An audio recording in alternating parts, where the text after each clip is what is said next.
Cześć kochani, witam Was bardzo serdecznie w kolejnym filmiku na moim kanale i dzisiaj standardowo zaczniemy sobie od Kolosa. Natomiast ten filmik będzie takim filmikiem typowo podsumowującym miesiąc, chociaż może tak nie do końca typowo, bo będzie się troszeczkę różnił, ale chciałabym Wam pokazać, co się u mnie działo, głównie w tej drugiej połowie września.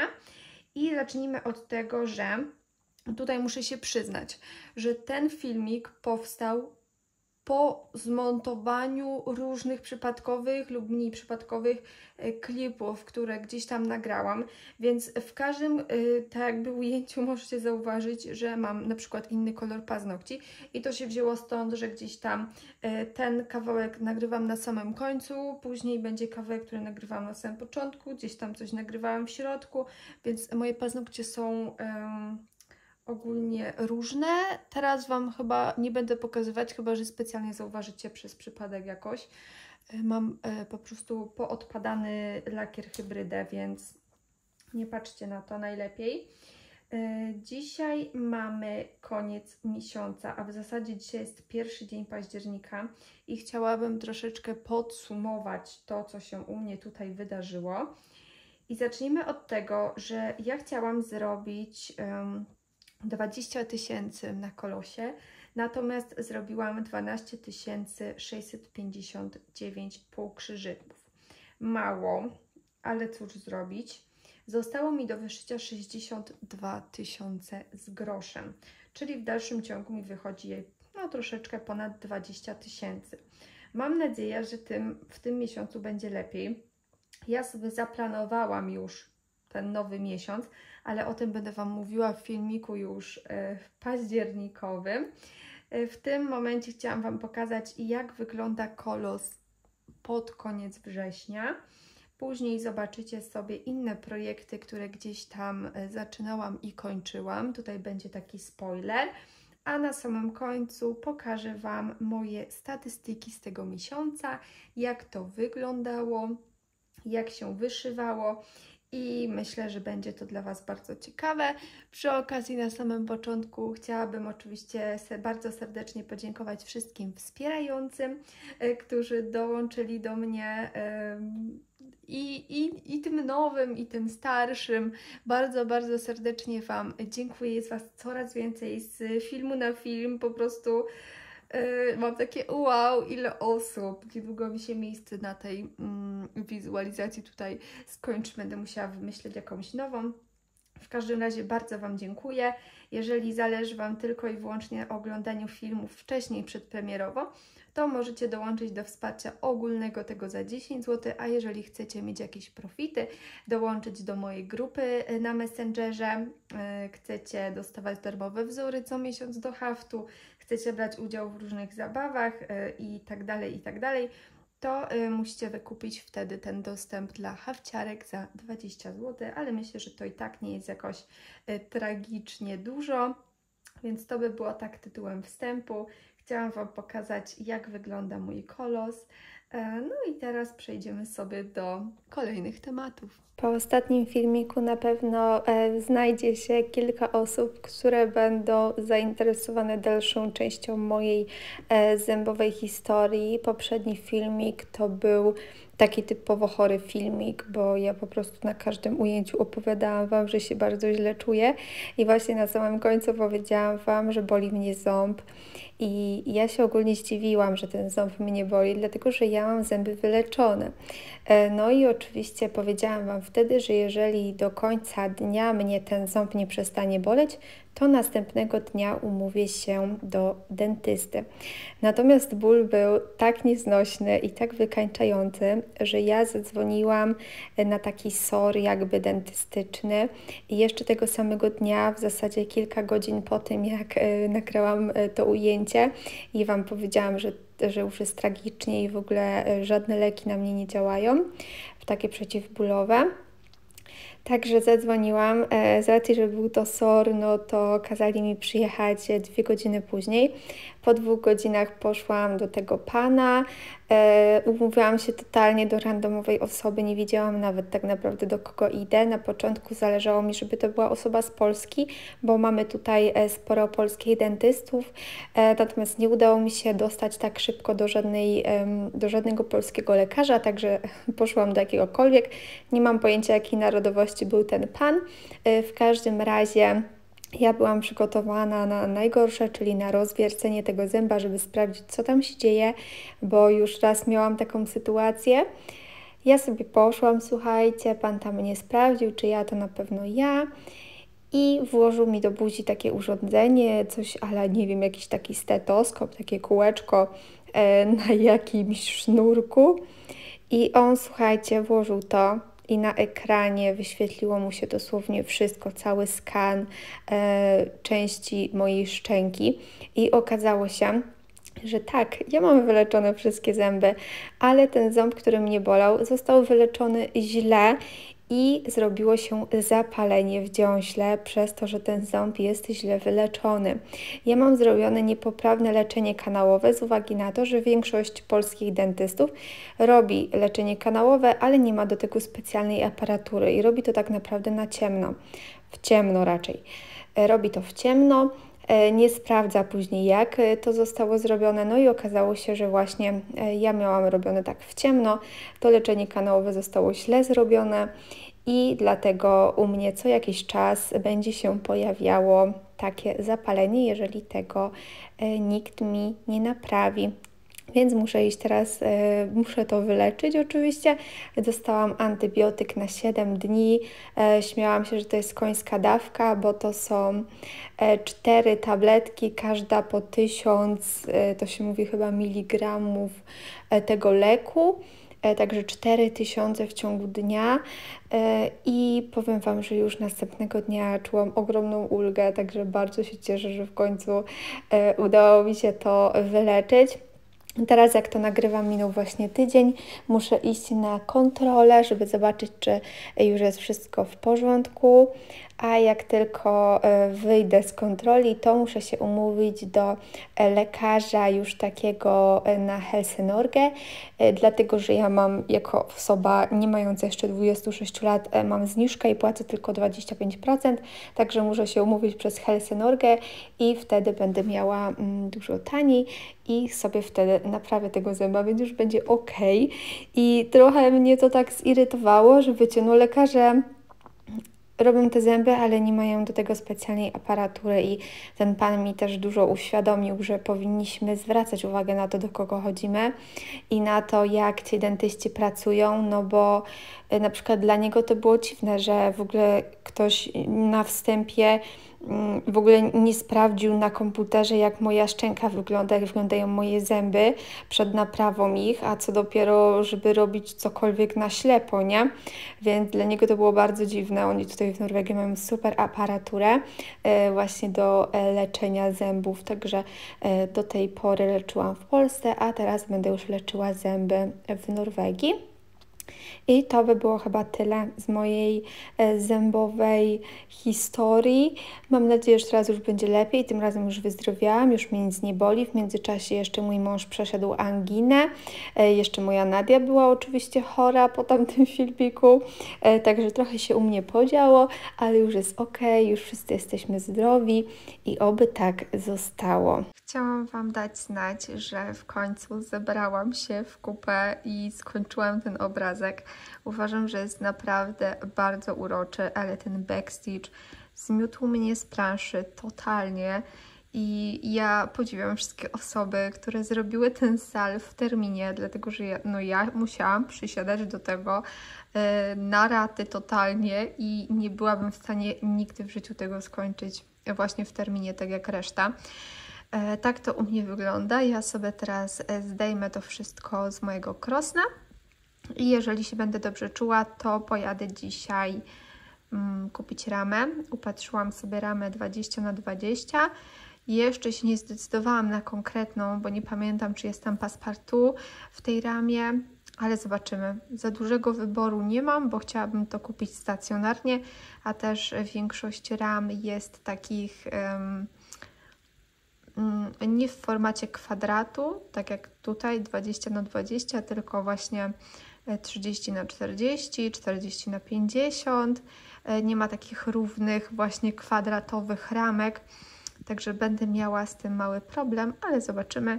Jak już kupię ramę, to pokażę Wam, jak to wszystko wygląda w całości i postaram się ten obrazek gdzieś powiesić. Nie wiem dokładnie, czy będę miała gdzie, ale może akurat się uda. Miałam wielkie plany co do tego haftu i jego oprawienia, natomiast przyjechała do mnie w odwiedziny moja mama, no i tak na niego patrzyła, zerkała, no i tak w pewnym momencie mówi, że w sumie to Ola, dałobyś mi ten obrazek, ja bym sobie go sama oprawiła i powiesiła na ścianie, a nie tylko dla siebie wyszywasz. No i co ja mogłam mamie powiedzieć? No dała mi ten obrazek, także oprawy teraz nie będzie, bo ciężko by jej było przewieźć taki oprawiony obrazek w plecaku do Polski, dlatego zabierze sobie go w takiej wersji, a później oprawi sama już w domu. Także najwyżej wtedy pokażę Wam, jak on wygląda w oprawie. Oprócz tego, że skończyłam ten większy sal, to udało mi się skończyć również ten mniejszy i tak on wygląda. Ten mniejszy, tak jak mówiłam wcześniej, był mniejszym problemem, więc skończenie go nie zajęło mi ani dużo czasu, ani nie pochłonęło zbyt dużo energii. Dosiadłam raz i za pierwszym zamachem po prostu doszyłam całą resztę. Co ja Wam mogę o nim powiedzieć? Ogólnie podoba mi się, nie mam pomysłu jakiegoś szczególnego na wykończenie go, no ale myślę, że prędzej czy później do czegoś się przyda. Tutaj mam troszeczkę za małe mieszkanko, żeby obwieszać wszędzie obrazkami. Ja też nie lubię mieć postawionych rzeczy na szafkach. Wolę, jak jest taki minimalizm i nic nigdzie nie leży. Choć wiadomo, że mając małe mieszkanko, nie zawsze można się pomieścić ze wszystkim, co by się chciało.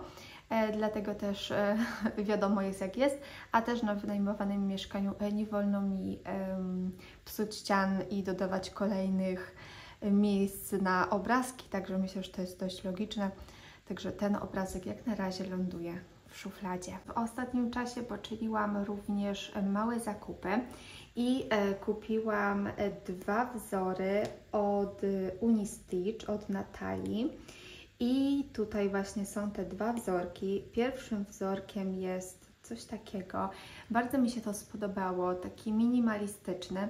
Troszeczkę nie podobają mi się tutaj te ptaszki i raczej nie będę ich wyszywać jak już. Dlatego, że no po prostu jakoś tak mi się nie podobają, jakieś takie pokraczne są moim zdaniem, ale ogólnie sam wzorek jest piękny. Ja kupiłam dwa wzorki, za które zapłaciłam łącznie 16 zł. Kupiłam również drugi wzorek, który wygląda tak. Również bardzo mi się podoba, bo jest taki minimalistyczny. Ja ogólnie wpadłam na pomysł, że zrobię te wzorki tak, że wyszyję go tak, jak był pokazany właśnie na wizualizacji i już Wam to pokazuję. I mi się zamarzyło, żeby dokładnie tak to wyglądało.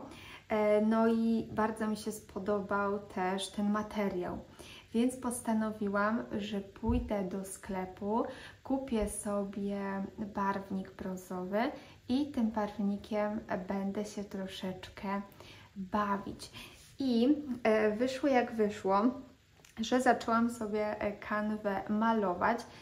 Pierwszą zrobiłam taką próbną, gdzie zamoczyłam cały materiał i sprawdziłam, jaki kolor finalnie z tego wyjdzie. Tam było napisane, że trzeba to włożyć do pralki i tak dalej, ale ja uznałam, że wrzucę po prostu trochę tego do wody, do wiaderka i wtedy sobie to zamoczę i później przepiorę. Koleżanka mi też podpowiedziała, żebym to wrzuciła później do piekarnika i ja rzeczywiście wrzuciłam to do piekarnika, żeby ten kolor się utrwalił. Nie wiem, czy to coś dało, czy nie.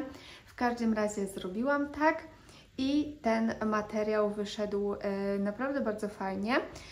Później zaczęłam się bawić w robienie właśnie czegoś takiego jak tutaj na tej wizualizacji.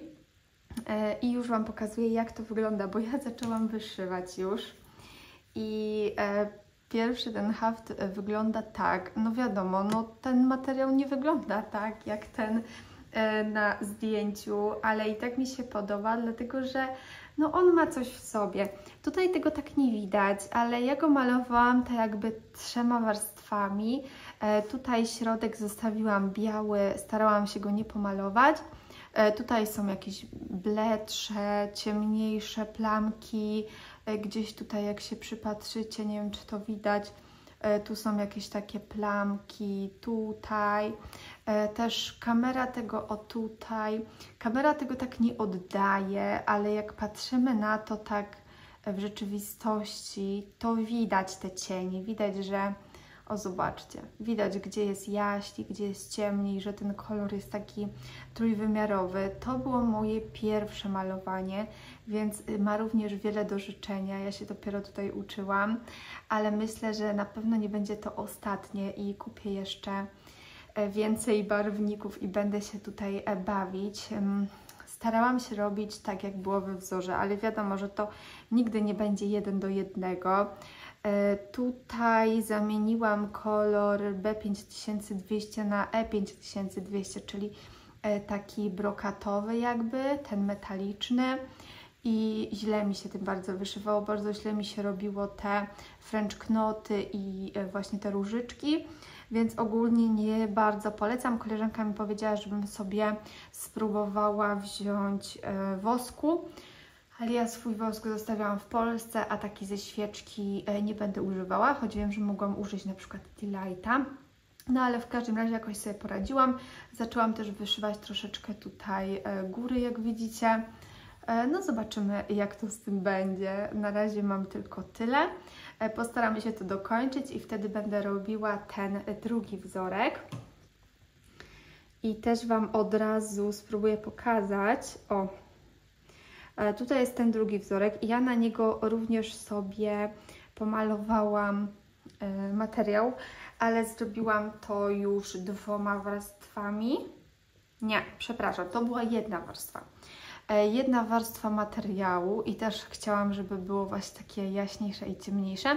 No ale tutaj już widzę, że jest 1 warstwa, już nie ma żadnych takich trójwymiarowych plamek. Nie wiem, czy mogę, może spróbuję Wam to pokazać jedno obok drugiego. Tutaj jest 1 warstwa, tutaj jest kilka warstw. Tak to wygląda, widać, że właśnie tutaj jest więcej takich odcieni, tutaj jest tylko 1 i właśnie chciałam wyszyć coś takiego na czymś takim. No również nie jest to podobne, ten materiał chyba nie był malowany, ale to jest mało istotne, jakby to jest moja wersja, to nie miało być 1 do 1, po prostu ja miałam taką wizję w swojej głowie, ok? To tak miało wyglądać. To były moje pierwsze próby jakiegoś tam udanego malowania, bo kiedyś próbowałam malować piwoniami, nie wiem, czy to pamiętacie, to był dobry plan, tylko trochę nie wypalił. Piwoniami próbowałam malować materiał, trochę był nie wypał, no ale teraz kupiłam sobie już barwnik i będę kupowała również więcej kolorów barwników i będę się wtedy bawiła tak, żeby malować na własny użytek różne materiały, w zależności od tego, jaki kolor akurat będzie mi potrzebny. Oczywiście mam tutaj również ten trzeci materiał, ale zanim do niego dojdę, to Wam również coś pokażę. Ja się zgłosiłam do kolejnego salu i to jest sal od Kasi, z tym, że nie Kasia jest autorką. Ja nie wiem, czy tutaj ta autorka jest podpisana. Dlaczego ci autorzy się nie podpisują na tych wzorach? Nie jest podpisana, ale ja Wam zaraz powiem, kto jest autorką tego wzoru. Autorka tego wzoru wzór nam udostępniła do zabawy takiej salowej i zabawa polega na tym, że wyszywamy pierwszą część tego wzoru, a później jak już wyszyjemy, to musimy napisać do Kasi, która prowadzi całą zabawę, żeby nam wysłała następny wzór. No i oczywiście pokazując wzór musimy powiedzieć, że jest on od tej autorki. Ja niestety nie pamiętam imienia i nazwiska, ale ja to tutaj napiszę. Obiecuję, że to tutaj napiszę i Wam się wyświetli. to jest właśnie ten wzorek i ja postanowiłam go wyszyć. Ja też miałam jakiś chory plan na niego. Chory dlatego, że nie do końca mi się podoba i nie do końca jestem z niego zadowolona. Zadzwonił do mnie mój mąż i mnie wybił z rytmu nagrywania, więc już zapomniałam, o czym Wam mówiłam, ale chyba chciałam Wam pokazać, jak to wygląda w odszywie. I ogólnie nie przestraszcie się, nie hejtujcie mnie za to, co teraz zobaczycie, bo to był eksperyment.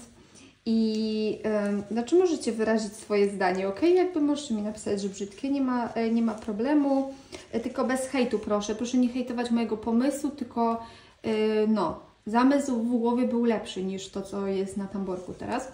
Uwaga, pokazuję. Tadam! To jest ten materiał, który sobie pomalowałam i on wyszedł, jak widzicie, dużo ciemniejszy i właśnie podoba mi się to, że mając jeden barwnik można uzyskać mnóstwo różnych efektów, mnóstwo odcieni i ja właśnie się bałam, że on nie będzie taki ciepły, tylko chłodny, a akurat wyszedł fajny, taki cieplutki. I też podoba mi się to, że nawet jak włożyłam cały ten materiał, to jak widzicie, on nie jest taki jednolity. On również ma takie ciemniejsze i jaśniejsze plamki i również mi się to bardzo podoba. No i ja sobie wymyśliłam, że ja wyszyję to wszystko muliną 5200, czyli właśnie taką brokatową i tak to wygląda.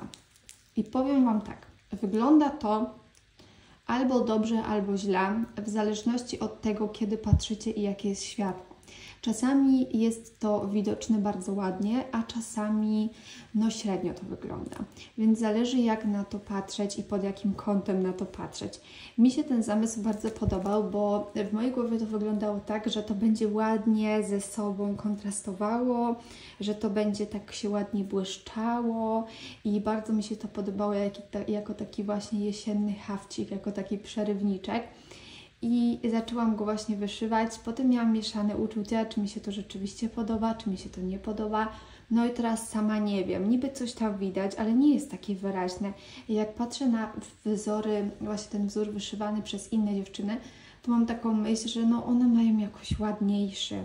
Na początku chciałam użyć kolorowej muliny, takiej cieniowanej, bo uznałam, że pewnie będzie to dość wyjątkowe posunięcie, ale jak się potem okazało, to sporo dziewczyn właśnie wybrało takie, wiecie, te mulinki zmieniające kolory, te cieniowane, no i wcale by to nie było wyjątkowe, a jeszcze nie widziałam, żeby ktoś wyszywał ten wzór właśnie muliną metaliczną, dlatego ja chyba jestem pierwsza. Ale zobaczę, jak tam będę widziała jakieś odszywy na grupę, to wtedy się wypowiem. Zobaczymy. Ogólnie, no tak jak mówię, no kwestia tego, jak się na to patrzy, nie wiem, dajcie mi znać, co Wy o tym sądzicie, jak Wam się ten zamysł podoba. No, chyba nie jest tak najgorzej, coś tam widać, co się na tym dzieje, tak? No jak Wam pokażę tak pod światło, to chyba nic nie zobaczycie. Tak to wygląda. No, tak jak mówię, zależy jak na to patrzycie. Tak nic nie widać, ale tak już na przykład widać, więc no to jest kwestia po prostu patrzenia na to wszystko. Nie jest to jakoś super wyraźne, no ale mimo wszystko widać chyba, co ja tutaj naszyłam. Jeszcze myślałam, czy inne fragmenty nie zrobić innymi kolorami, na przykład tak dla odmiany. Czy nie zrobić tutaj na przykład biały, czarny, czarny? Czy też by to nie fajnie wyglądało? Nie wiem, słuchajcie. Nie wiem. Może jeszcze będę pytała Was na Instagramie albo nie. Zapytam może moich wspierających.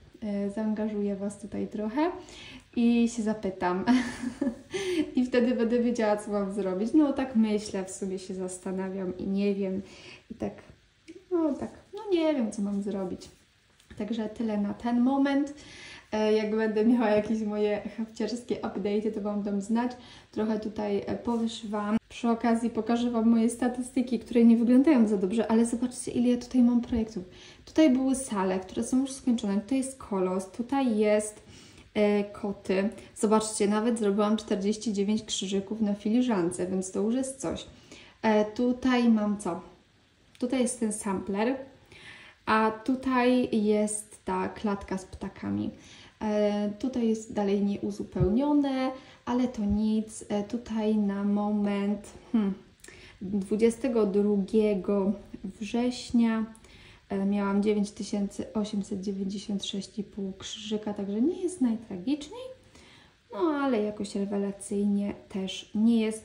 Mój mąż dzisiaj pójdzie do sklepu kupić kolorowy tusz do drukarki, bo nam się skończył, mam tylko czarno-biały, także mój mąż kupi mi tusz i ja wtedy będę mogła sobie wydrukować te wszystkie moje tabelki, wkleję je do zeszytu i wtedy też zrobimy sobie przegląd mojego hafciarskiego zeszytu.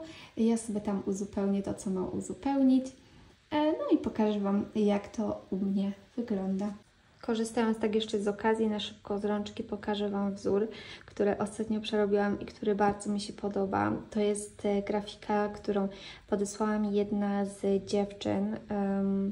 To jest grafika generowana przez sztuczną inteligencję i bardzo ona mi się spodobała, więc postanowiłam zrobić z tego wzór i tak on wygląda.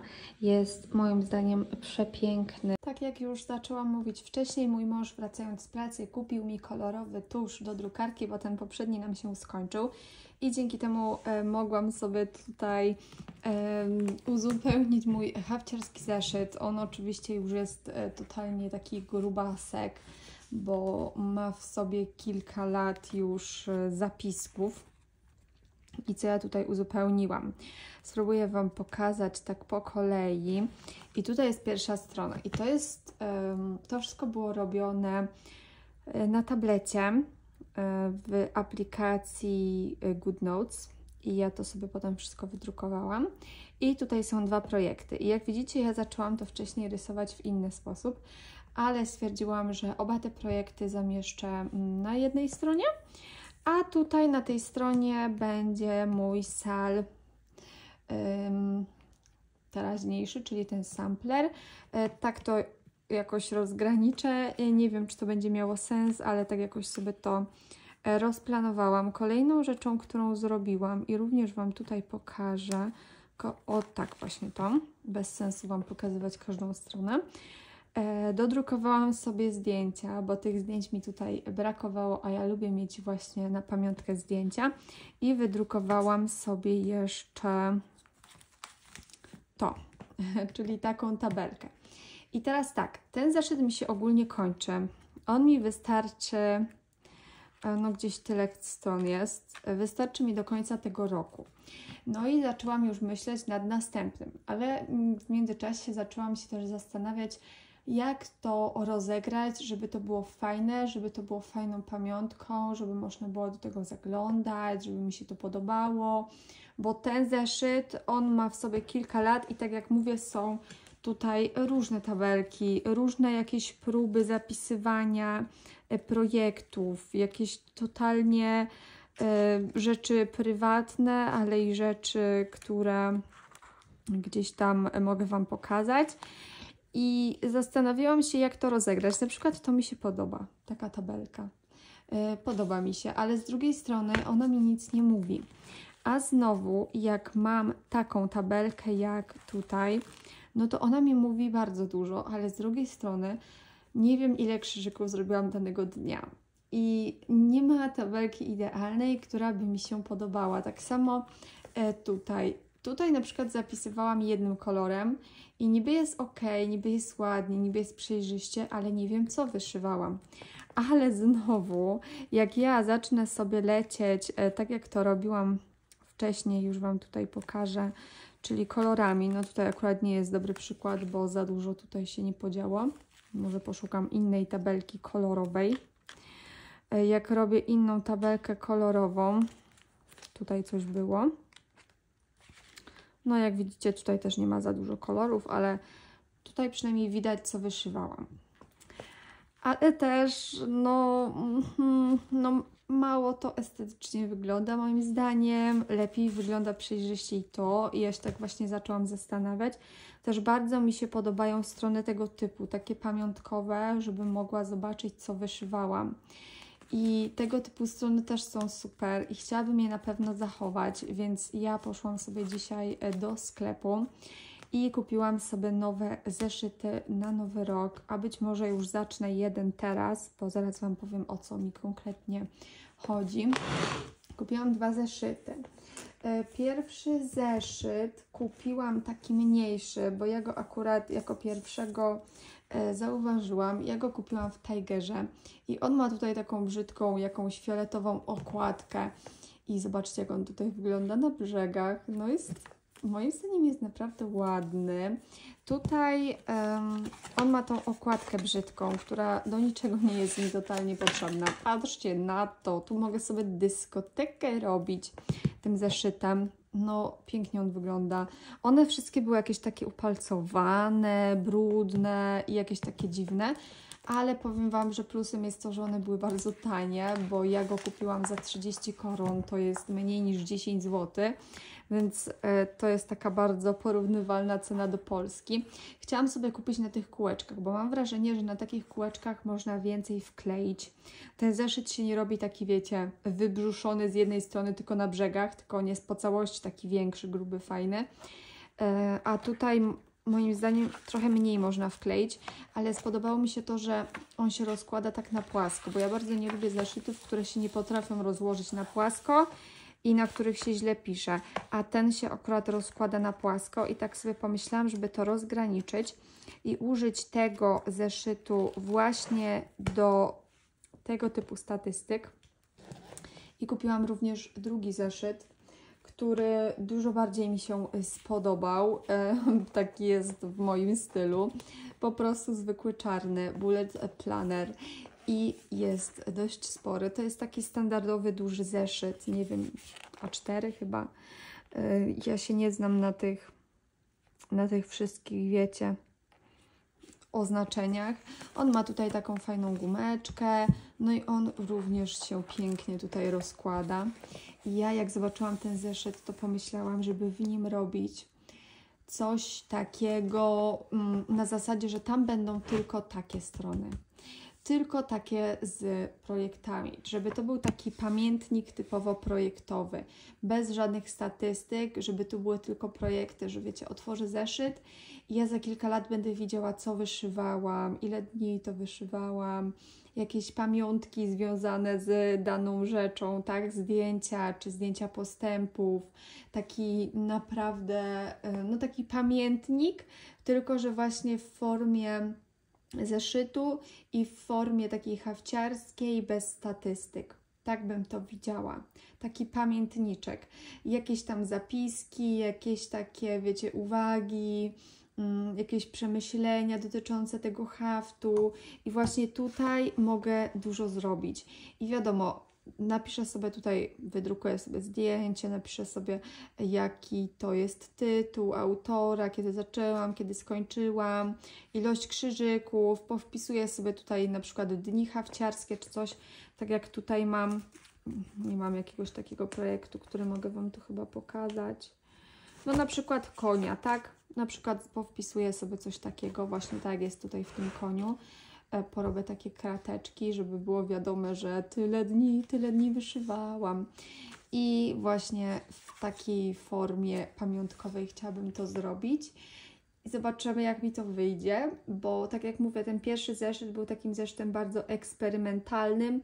Ja tutaj próbowałam wszystkiego, każda strona jest zupełnie inna, każda strona, każdy projekt jest zapisany inaczej, ale moim zdaniem fajnie by się to oglądało, jakby były właśnie tylko takie zdjęcia, tak jak tutaj te 2 strony, żeby to była taka pamiątka, można by było sobie obejrzeć i powspominać dobre czasy i właśnie w takiej wersji chciałabym to zrobić, bez tych statystyk miesięcznych, bez tego, żeby tego tam nie było, chociaż no jeszcze nie zdecydowałam, słuchajcie, czy rozdzielać to rzeczywiście na 2 zeszyty i jedne statystyki robić w jednym zeszycie, a drugie statystyki, czyli taki pamiętnik robić w drugim zeszycie, czy znowu to połączyć tak jak miało to miejsce w zeszycie numer 1, w zeszycie pierwszym, ale z drugiej strony w oglądaniu i pamiątkowaniu przeszkadzają mi te statystyki trochę, dlatego być może ja to rozdzielę i w jednym będą suche statystyki, a w drugim będzie pamiętniczek, w którym będę sobie mogła pisać i robić zdjęcia postępów, na przykład zdjęcie postępu 50%, zdjęcie postępu 80%, czy jakieś przemyślenia, czy na przykład, nie wiem, wiecie, o, bo tu się wydarzyło to i tamto. Ja lubię wspominać, dla mnie haft to jest nie tylko krzyżyk, dla mnie haft to nie tylko taki, wiecie, obraz gotowy. Dla mnie haft krzyżykowy to jest cały proces, to jest powstanie wzoru, wymyślenie, co mi w ogóle w duszy gra i mi pasuje, przez dobieranie materiałów, dobieranie muliny, po wyszywanie, cały proces wyszywania, tak jak ja już kiedyś mówiłam, ja patrząc na swój haft, ja nie widzę tylko gotowego haftu, ja widzę cały proces powstawania tego haftu, ja widzę wszystko, co się wydarzyło. Ja jak spojrzę na mojego kolosa, to ja nie pamiętam dat, kiedy się działa dana rzecz, ale patrząc na mojego kolosa jestem w stanie Wam powiedzieć, w którym momencie wyszywania czego, na przykład, nie wiem, miałam gorszy czas, że po prostu siedziałam, płakałam i nie widziałam nic, co wyszywam, bo cały czas tylko płakałam nad tym kolosem z różnych przyczyn. W którym momencie na przykład zostałam sama w Polsce z Nadią, bo mój mąż był za granicą, co też było dla mnie bardzo ciężkim momentem. W którym momencie mojego haftu zmarł mój tata, mogę Wam pokazać. W którym momencie, nie wiem, co tam mogę Wam przytoczyć jeszcze. Wiecie, o co chodzi, w którym momencie się to działo. Ja patrzę na ten obraz i ja widzę, tu się działo to, tu się działo to, tu się działo to. Dla mnie to jest piękna pamiątka i te zeszyty również są dla mnie ogromną pamiątką. Jak uzupełniam mój zeszyt, to mój mąż tak podchodzi i mówi: co, dzidziusiu, pobawiłaś się już? Wypisałaś wszystkie statystyki? Dziecko się już pobawiło? I on cały czas mi takie docinki. Dziecko się pobawiło. Nie, jeszcze się nie pobawiło, jeszcze wypisuję tutaj, nie skończyłam. Także takie docinki z jego strony, za każdym razem jak piszę w moim zeszycie. Ale powiem Wam szczerze, w ogóle jak zaczynałam pisać ten zeszyt, to mówię tak, nie mogę tutaj napisać nic prywatnego, bo on mi to przeczyta. A później okazało się, że ja ten zeszyt mam kilka lat i myślicie, że go to interesowało, co tu jest w tym zeszycie? On ma to totalnie gdzieś. Ja mogę go tak zostawić, ja bym tutaj normalnie całą litanię na jego temat wypisała. Cały jego życiorys, on by tego nie przeczytał. Więc spoko, mogę tu pisać prywatne rzeczy, mój mąż nie czyta. Mogę go tu obgadywać w tym pamiętniku.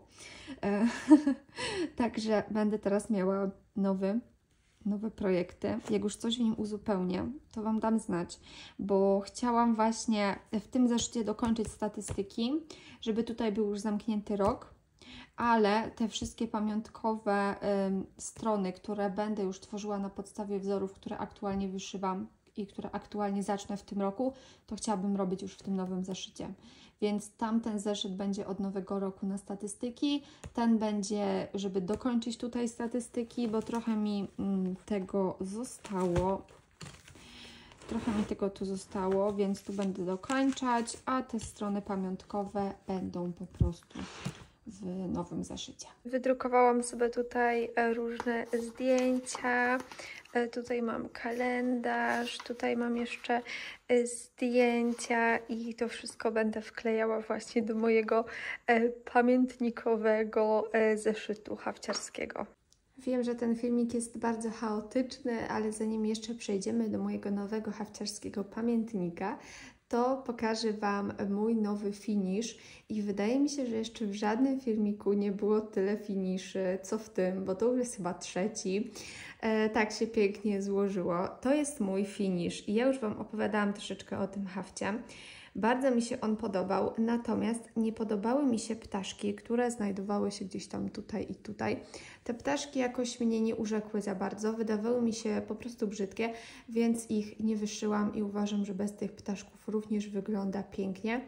I przy okazji możecie podziwiać, jak wygląda cały ten haft na tle malowanego przeze mnie materiału. Bardzo mi się podoba ten efekt.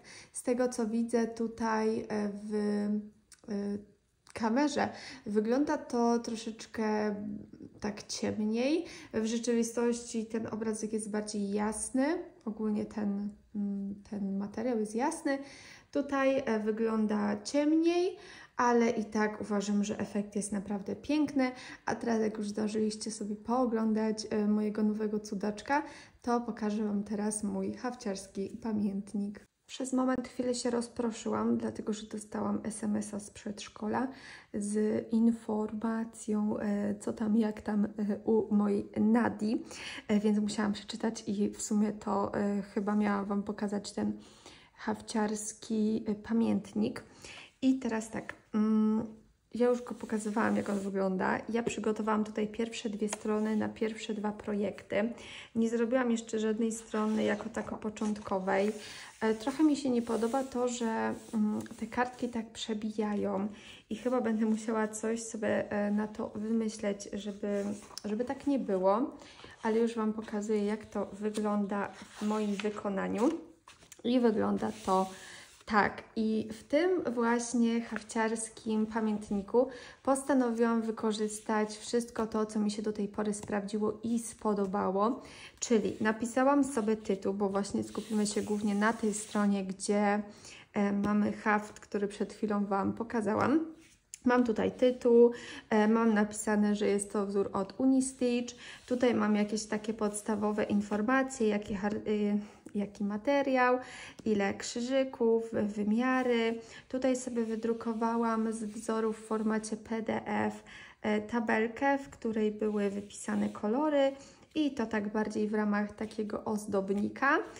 Napisałam sobie tutaj również, że przy różyczkach Mulinę B5200 zamieniłam na E5200 biała metaliczna DMC. Dodałam również zdjęcia. To jest zdjęcie z pliku PDF od Natalii. To jest zdjęcie w trakcie wyszywania tego obrazka. Zaznaczyłam sobie, kiedy zaczęłam, kiedy skończyłam i również, żeby widzieć naocznie, kiedy to wyszywałam, w jakie dni wyszywałam, to wkleiłam sobie taki mały kalendarzyk września, żeby widzieć właśnie, że wyszywałam to w niedzielę, w poniedziałek, później w piątek i w sobotę był koniec. Wypisałam sobie tutaj również takie podstawowe rzeczy, tak jak dni hafciarskie, średnia dzienna, ilość znaczków, bo tutaj ilość znaczków, która wyszyłam, różni się od ilości znaczków we wzorze, bo jak widzicie tutaj w tym wzorze były jeszcze takie te ptaszki, których ja tutaj finalnie nie wyszyłam. Zaznaczyłam sobie tutaj również dni i wypisałam, ile krzyżyków danego dnia zrobiłam. Dokleiłam zdjęcie, wydrukowałam, jak to wygląda już finalnie. No i napisałam sobie tutaj taką krótką notatkę, że właśnie w jaki sposób malowałam ten materiał, że tam były 3 warstwy, że nie wyszyłam sobie ptaszków, właśnie, że ogólnie fajnie się wyszywało, ale były momenty takie jak różyczki, gdzie było naprawdę ciężko. Tak ogólnie sobie streściłam, jak mi się to wszystko wyszywało, jak to wyglądało i bardzo mi się to podoba i nie tylko ładnie wygląda, ale też widzę tutaj wszystko, co chciałam widzieć. Przez to, że ten zeszyt jest taki duży, dużo łatwiej jest mi się tutaj pomieścić na jednej stronie i zrobić to tak, jak rzeczywiście bym chciała, aby to wyglądało. Zaczęłam sobie robić również drugą stronę, która dotyczy mojego samplerka i tutaj, jak widzicie, również nie wydrukowałam na razie zdjęcia, jak to wygląda na końcu, dlatego że ja nie wiem, jak to będzie wyglądało na końcu, bo ja dostałam tylko kawałek wzoru. Tutaj podobnie wypisałam sobie, że jest to samplerowy sal, że jest to wzór od Amisai Stitchery, nie wiem, jak się to czyta. Przepraszam, ja jestem słaba w angielski, to musicie mi wybaczyć. O ile to jest po angielsku, nie mam pojęcia. Nie wnikajmy. Napisałam sobie tutaj ogólnie specyfikację tej zabawy, że tam został podzielony na 4 części i każdą dostaniemy po wyszyciu poprzedniej, tak w ramach takiego upamiętnienia tej zabawy. Dodałam tutaj zdjęcia z malowania materiału, takie upamiętniające i napisałam tutaj również, że pierwszy raz malowałam materiał barwnikiem i że wybrałam tutaj do tego projektu Straminę 24CT i mulinę metaliczną E5200. Zaznaczyłam sobie, kiedy zaczęłam, tutaj zapiszę, kiedy skończyłam. Również zrobiłam sobie tutaj tabelkę. Tu powinnam jeszcze zaznaczyć koniec zabawy, 28 grudnia. I ja sobie właśnie wypisałam te 4 miesiące, bo na 4 miesiące ten wzór został zaplanowany, czyli tak jakby, no powiedzmy miesiąc na każdą część plus minus, więc wypisałam, wykleiłam tutaj 4 właśnie miesiące, żeby naocznie widzieć, kiedy wyszywałam, ale to jeszcze nie jest uzupełnione. I tutaj sobie zapisałam 1, czyli tak jakby część pierwsza i zobaczymy, ile dni zajmie mi wyszycie pierwszej części, drugiej, trzeciej, czwartej i najwyżej na drugiej stronie zrobimy sobie, żeby nie było widać tego, to najwyżej na drugiej stronie powklejam sobie kolejne zdjęcia, tak żeby to wyglądało. Trochę denerwuje mnie to, że nie zmieści mi się jeden projekt na jednej stronie. Co innego, jakbym miała jeden projekt, tak wiecie, na 2 stronach, to by tak ładnie wyglądało. A tutaj będzie część tutaj, ale to nic, to się ma ładnie wyglądać. To ma ładnie wyglądać, nie ma być jakoś nie wiadomo co, także nie będę się aż tak tutaj rozdrabniała w rozplanowywanie każdej strony po kolei. Także tak to wygląda. Dajcie znać, co Wy o tym sądzicie. Wiem, że są zarówno zwolennicy, jak i przeciwnicy prowadzenia takich zeszytów. Ja, tak jak widzieliście wcześniej, prowadziłam 1 zeszyt, teraz mam zamiar prowadzić 2. Zobaczymy, jak mi to pójdzie. Na razie bardzo mi się to podoba. Podoba mi się to, że mam taką pamiątkę, mam tutaj zdjęcia przede wszystkim, mam informacje, jak za kilka lat będę chciała sobie tutaj zerknąć i popatrzeć, co wyszywałam, to mam wszystko jak na tacy. I właśnie o to w tym wszystkim chodzi. Na sam koniec tego filmu chciałabym Wam powiedzieć, że skończyłam jeszcze we wrześniu sampler, pierwszą część i tutaj Wam pokażę zdjęcie, jak to wyglądało. Nie pokażę Wam haftu z uwagi na to, że teraz, kiedy to nagrywam, jest już 4 dzień października i ja tam doszyłam kolejną część, którą chciałabym Wam pokazać już w następnym filmiku, dlatego tutaj pokażę Wam tylko zdjęcie. Niestety jakoś zapomniałam nagrać Wam tego tak na bieżąco, więc musimy zostać tylko ze zdjęciem. No i również pokażę Wam moje podsumowanie miesiąca, bo już wydrukowałam sobie tutaj tabelkę. I to jest ta tabelka. Ona wygląda w ten sposób. Nie jest to tablet, więc zobaczycie na pewno dużo mniej niż jakby to było na tablecie. Wyszyłam w tamtym miesiącu 12 428,5 krzyżyka, więc no taki nie za dobry ten miesiąc był. Ja raczej uważam, że tak 15 000 to już jest ok w moim przypadku. Oczywiście tutaj nie ma co porównywać jednych statystyk do drugich, bo każdy ma zupełnie inny tryb życia, każdy wyszywa co innego, każdy wyszywa w innym tempie. Ja to porównuję tylko i wyłącznie do siebie. Dla kogoś 10 000 to może być bardzo dużo. Dla mnie 12 000 to jest tak raczej słabo. 15 to już jest ok. Natomiast 20 000 to już jest taki fajny miesiąc, bo wiem, że no ja jestem w stanie zrobić te 20 000 jak mi się chce. Także 20 000 już jest super, 15 jest tak ok. No a te 12 no tak nie bardzo. Wyszywałam w tamtym miesiącu chyba najwięcej kolosa, najwięcej dni. Wyszywałam też sal i ogólnie podoba mi się ta tabelka, dlatego że ona w sumie dużo mi mówi, ale też jest taka dość przejrzysta, chociaż nie wiem jeszcze, czy w moim nowym zeszycie, które już Wam pokazywałam, zdecyduję się na tą tabelkę. Nie jestem jeszcze do niej przekonana, czy rzeczywiście zostaniemy z tym, co jest tutaj, czy wrócimy do tego formatu. Tutaj jest poprzedni miesiąc, sierpień, gdzie miałam 20 148,5 krzyżyka. To był piękny miesiąc. Zobaczymy, czy zostanę z tą tabelką, czy zostanę z tą. W sumie tutaj dużo więcej widzę, ale jeszcze w ramach testu postanowiłam na październik zrobić kolejną tabelkę, którą również pokażę Wam w następnym filmiku. No i myślę, że wtedy już zdecyduję tak na 100%, z jakim formatem chciałabym zacząć nowy rok. Mam jeszcze kilka miesięcy na testy, także może się na coś zdecyduję. Ta strona tutaj nie patrzcie, bo to jest jeszcze niedokończone, nie podopisywane. W każdym razie tak to u mnie wygląda. Ja Wam bardzo dziękuję za oglądanie. No i do zobaczenia już w następnym filmiku. Pa!